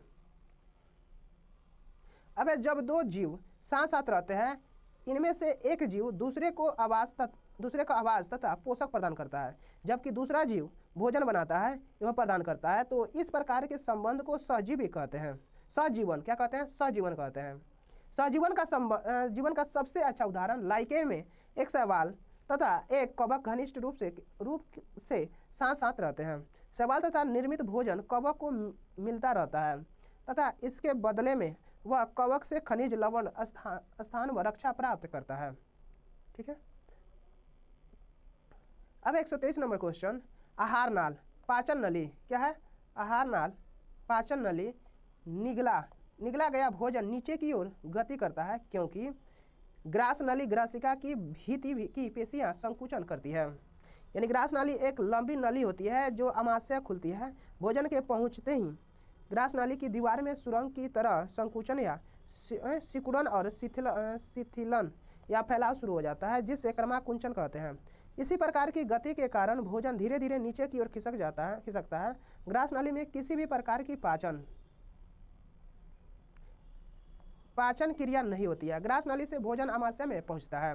अब 124 नंबर क्वेश्चन, मेढक तथा केंचुआ दोनों अपनी त्वचा से श्वसन करते हैं, यही कारण है कि दोनों जीवों की त्वचा होती है, दोनों जीवों की क्या होती है, त्वचा होती है। कैसी होती है, आर्द्र एवं श्लेष्मी। कैसी होती है, आर्द्र एवं श्लेष्मी होती है।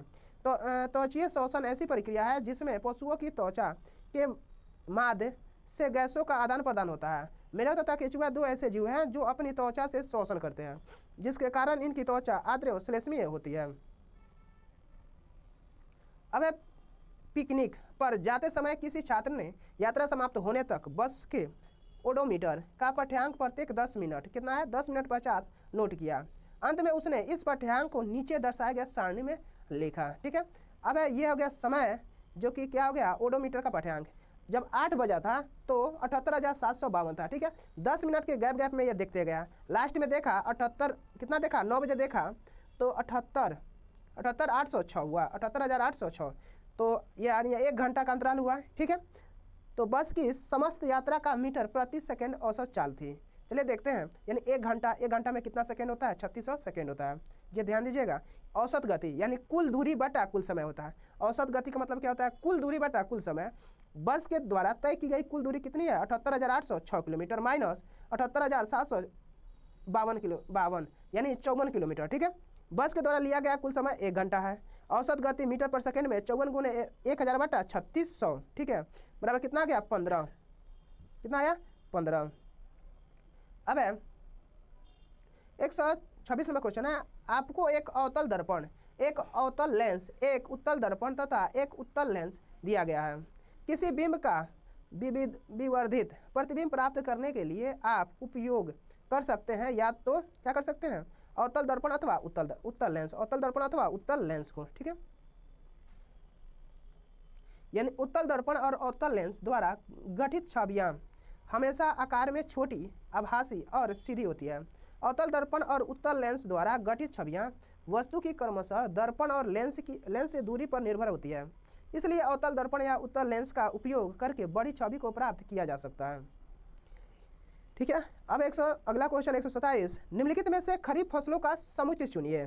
कौन होगा? धान, मक्का, कपास, सोयाबीन। यानी खरीफ फसल का समुच्चय चुनना है। धान होगा, मक्का होगा, कपास होगा और सोयाबीन होगा। जो कौन सी फसल है? खरीफ फसल। कौन फसल? खरीफ फसल। ये देखिए, खरीफ फसलें वे फसलें होती हैं जो जून जुलाई में बोई जाती है और मानसून के बाद काट ली जाती है। यानी खरीफ फसलें वो होती है जो जून जुलाई में बोई जाती है और मानसून के बाद क्या होती है? काट ली जाती है। जैसे धान, ज्वार, मक्का, कपास, सोयाबीन, मूंगफली, तिल, अरहर इत्यादि, ये सब क्या है? खरीफ फसलें हैं। ठीक है, अब अगला क्वेश्चन 128 नंबर। फसली पौधों पर खरपतवार के प्रभाव के विषय में नीचे दिए गए कथनों का अध्ययन कीजिए। क्या होगा? ये पादप की पद्धति को प्रभावित करते हैं। ये पादप की पद्धति को क्या करते हैं? प्रभावित करते हैं। ठीक है, यानी सबसे पहले होगा, यानी ये कटाई में बाधा उत्पन्न करते हैं। उसके बाद ये पादप की पद्धति में प्रभावित करते हैं और ये फसली पादपों से जल, पोषक, स्थान तथा प्रकार के लिए स्पर्धा करते हैं।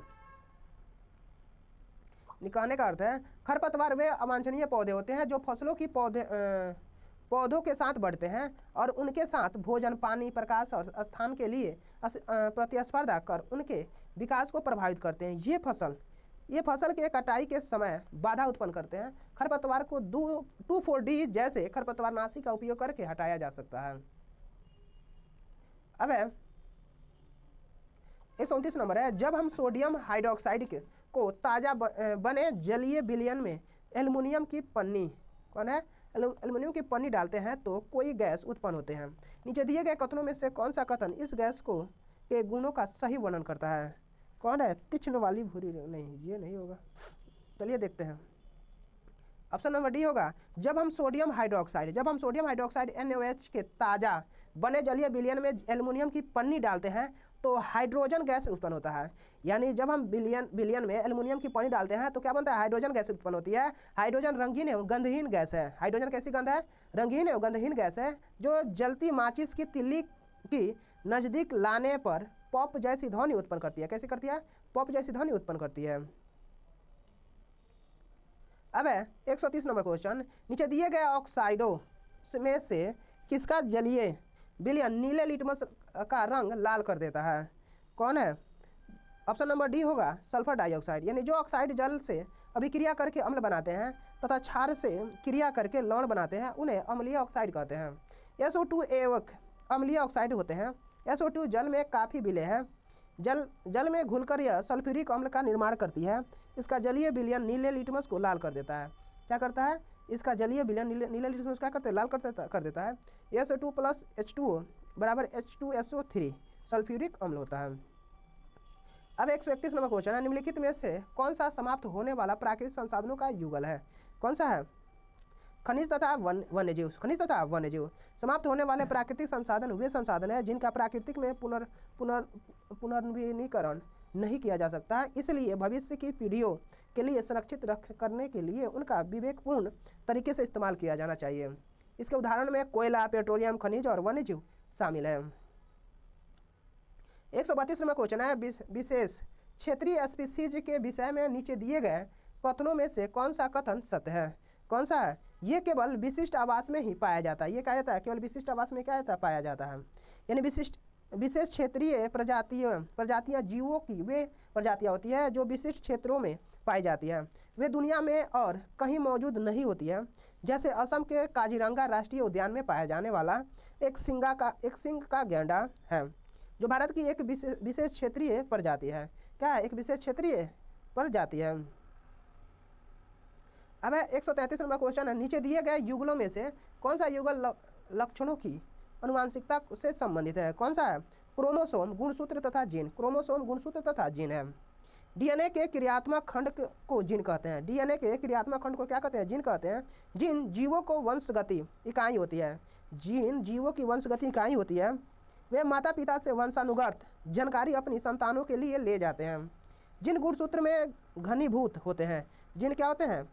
गुणसूत्र में घनीभूत होते हैं, जो कोशिकाओं के केंद्रक में गुणसूत्र बेलनाकार होते हैं तथा इसके पेलिकल, मैट्रिक्स तथा क्रोमैटिक्स 3 भाग होते हैं। अब 134 नंबर क्वेश्चन है, नीचे दिए गए पदों के विभिन्न संयोजन में से जंतु कोशिका के संदर्भ पदों में कौन सा संयोजन सही है? कौन सा है? कर ऑप्शन नंबर सी होगा। जंतु कोशिका में कोशिका भीति नहीं पाई जाती है। जंतु कोशिका में कोशिका भीति नहीं पाई जाती है, बल्कि कोशिका जीव द्रव झिल्ली से ढकी रहती है। एक जंतु कोशिका क्रोमोसोम, राइबोसोम, माइटोकॉन्ड्रिया, लाइसोसोम से बनी है। किससे बनी है? लाइसोसोम से बनी है। जंतु कोशिका में पर्णहरी तथा रसधानी नहीं पाया जाता है। अब 135 नंबर क्वेश्चन है, नीचे दिए गए जनन से संबंधित पदों के समुच्चयों पर विचार कीजिए। चलिए इस पर विचार करते हैं, समुच्चयों पर। कर अंडोत्सर्ज, अंडवाहिनी और गर्भाशय। कर शुक्राणु वृषण, शुक्राणु नलिका, सीसन मानव प्रजनन प्रणाली के भाग हैं, जबकि अंडोत्सर्जन, अंडवाहिनी, गर्भाशय, योनि स्त्री प्रजनन प्रणाली के भाग हैं। अब ऋतुस्राव चक्र एक ऐसी प्रक्रिया है जिसमें गर्भाशय के टूटे अस्थ के साथ निषेचित अंडों की योनि के माध्यम से शरीर से बाहर निकाल दिया जाता है। अब ऋतुस्राव के प्रारंभ होने के 14 दिन बाद अंडोत्सर्जन होता है। लड़कियों में ऋतुस्राव चक्र प्रथम बार 12 से 13 वर्ष की अवस्था में प्रारंभ हो जाता है।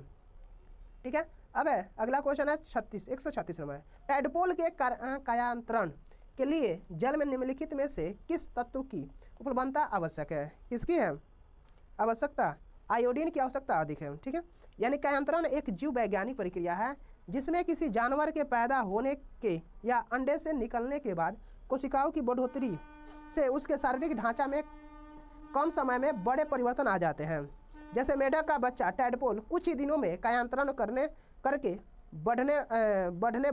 मेढक बन जाता है। टैडपोल के कायांतरण के लिए जल में आयोडीन की आवश्यकता होती है। अब निम्नलिखित में से कौन सा उच्च प्राथमिक स्तर पर विज्ञान शिक्षण का उद्देश्य नहीं है? कौन सा है? तकनीकी कौशल अर्जित करना। यानी उच्च प्राथमिक स्तर पर तकनीकी कौशल हासिल करना विज्ञान शिक्षण का उद्देश्य नहीं है। ठीक है। यानी उच्च प्राथमिक स्तर पर तकनीकी कौशल हासिल करना विज्ञान शिक्षण का उद्देश्य नहीं है। अब राष्ट्रीय पाठ्यचर्या की रूपरेखा 2005 ने इस बात की प्रबल समर्थन किया कि उच्च प्राथमिक स्तर पर विज्ञान शिक्षण को क्या करें? विषय सीखने सिखाने के लिए रचनावादी उपागम का अनुसरण करना है। राष्ट्रीय पाठ्यचर्या की रूपरेखा 2005 ने इस बात का प्रबल समर्थन किया है कि उच्च प्राथमिक स्तर पर विज्ञान शिक्षा को एक रचनात्मक का दृष्टिकोण अपनाना चाहिए, जिसमें छात्रों को एक अनुकूल वातावरण प्रदान किया जाता है जिसमें वे अपने खुद के ज्ञान की खोज और उसका निर्माण करते हैं। अब 139 नंबर क्वेश्चन। उच्च प्राथमिक स्तर पर विज्ञान पाठ्यचर्या की संज्ञानात्मक वैधता की यह मांग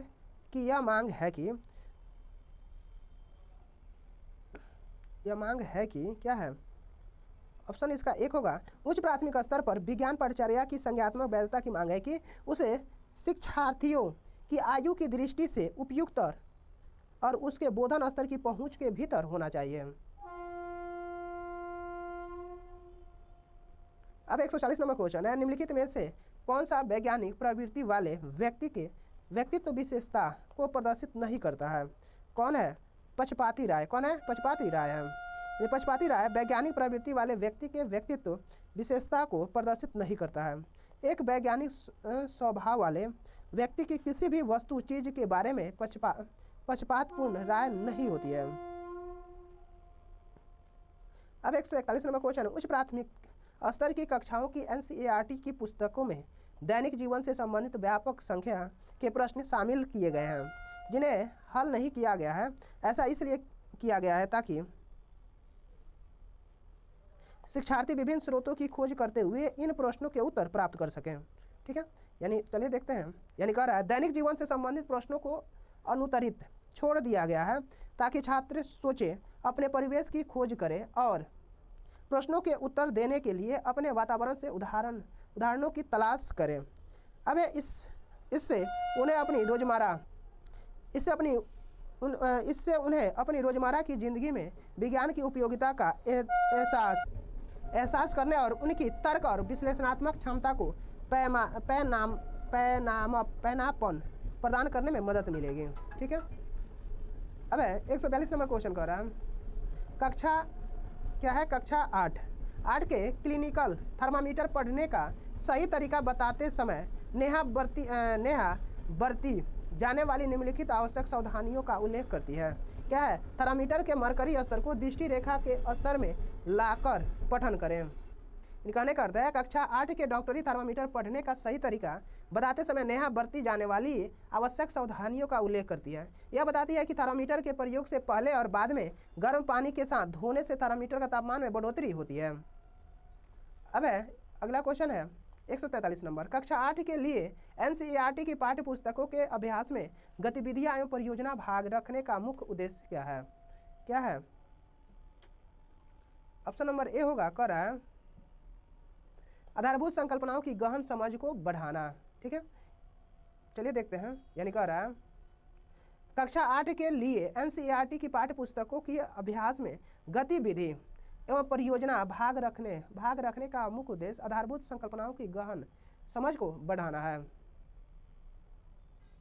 अब विज्ञान प्रदर्शनी के आयोजन का मुख्य उद्देश्य क्या है, अपने सृजनात्मक कौशल का प्रदर्शन करने के लिए शिक्षार्थियों को अवसर उपलब्ध करना। यानी अपने सृजनात्मक कौशल का प्रदर्शन करने के लिए शिक्षार्थियों को अवसर उपलब्ध करना है। करा विज्ञान के प्रदर्शन उनके रचनात्मक विचारों को प्रस्तुत करने के लिए छात्रों के लिए एक अवसर प्रदान करते हैं। वे कुछ नया और उपयोगी करने की कोशिश करते हैं जो भविष्य में उन नई चीज़ों को नए तरीके से करने के लिए प्रेरित करता है। अब अगला क्वेश्चन 145, विज्ञान शिक्षण के पद के लिए साक्षात्कार देने वाली 4 अभ्यर्थियों को द्रव्य और गैसों द्वारा लगाया दा प्रकरण पर कक्षा 8 के शिक्षार्थियों को एक निर्देशन पाठ देने के लिए कहा गया। भिन्न भिन्न अभ्यर्थियों द्वारा भिन्न भिन्न उपागमों का अनुपालन किया गया है। क्या होगा, ऑप्शन नंबर सी होगा, हस्तपरक शिक्षार्थी गतिविधियों के बाद चर्चा का आयोजन करना। हस्तपरक शिक्षार्थी गतिविधियों के बाद क्या करना, चर्चा आयोजन करना।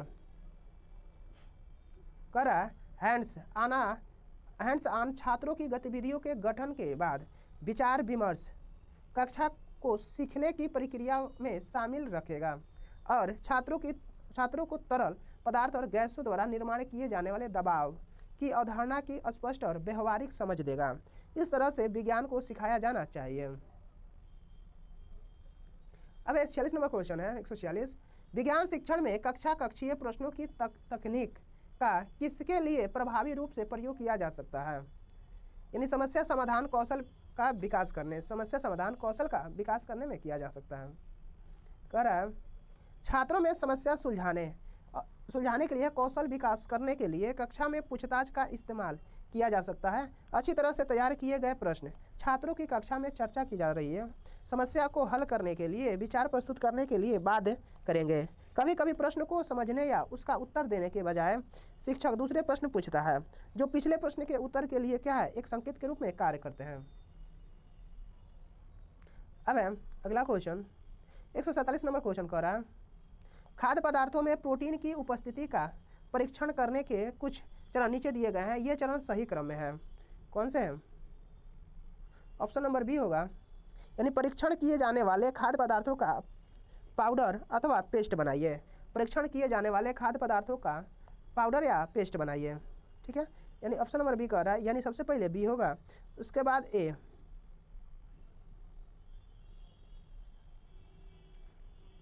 यानी खाद्य पदार्थ का कुछ भाग प्रखनली में लेकर इसे 10 बूंद जल डालिए और प्रखनली को हिलाइए। ठीक है, उसके बाद डी होगा, यानी इसमें 2 बूंद कॉपर सल्फेट विलयन को मिलाइए। उसके बाद प्रखनली में 10 बूंद कास्टिक सोडा विलयन को डालिए और भली भांति हिलाइए। ठीक है, अब 148 नंबर क्वेश्चन कर रहा है, नीचे दिए गए कौन से पद किसी पुष्प के मादा भाग को संगठित करते हैं? किसको करता है? वर्तिकाय, अंडाशय एवं वर्तिका। वर्तिकाय, अंडाशय एवं वर्तिका को, यानी वर्तिकाग्र, अंडाशय एवं वर्तिका किसी पुष्प के मादा भाग को संगठित करते हैं। ये पौधे के जयांग में पाए जाते हैं। वर्तिका अंडाशय के ऊपर का लंबा एवं पतला भाग होता है, जबकि वर्तिकाग्र वर्तिका का सबसे ऊपर का भाग होता है जो चिपचिपा होता है। जो क्या होता है? जो चिपचिपा होता है। अब 149 नंबर क्वेश्चन कर रहा है, किसी अस्थि को गति प्रदान करने के लिए कितनी पेशियां मिलकर संयुक्त रूप से कार्य करती है? कितने करती है? 2। यानी किसी अस्थि को गति प्रदान करने के लिए एगोनिस्ट और एगोनिस्ट की पेशियां मिलकर संयुक्त रूप से कार्य करती है। एगोनिस्ट पेशियां काम करने वाली ऐसी होती है जबकि चोट को रोकने और हड्डियों की हलचल को नियंत्रित करने के लिए एटगोनिस्ट मांसपेशियां एपोनिस्ट मांसपेशियों के विरुद्ध कार्य करती है। अब उस समुच्चय का चयन कीजिए जो किसी आवास्य के केवल जैविक अवयवों का निरूपण करता है। क्या होगा? कीट, मेढक, मछली, जलीय पादप। यानी निवास स्थान के 2 यानी जैविक और अजैविक घटक होते हैं। जैविक घटक में कीट, मेढक, मछली, जलीय पादप आदि जीव निवास करते हैं। ठीक है, यहाँ पे हमारा 150 क्वेश्चन समाप्त हुआ। Thank you for watching. Like, share and subscribe.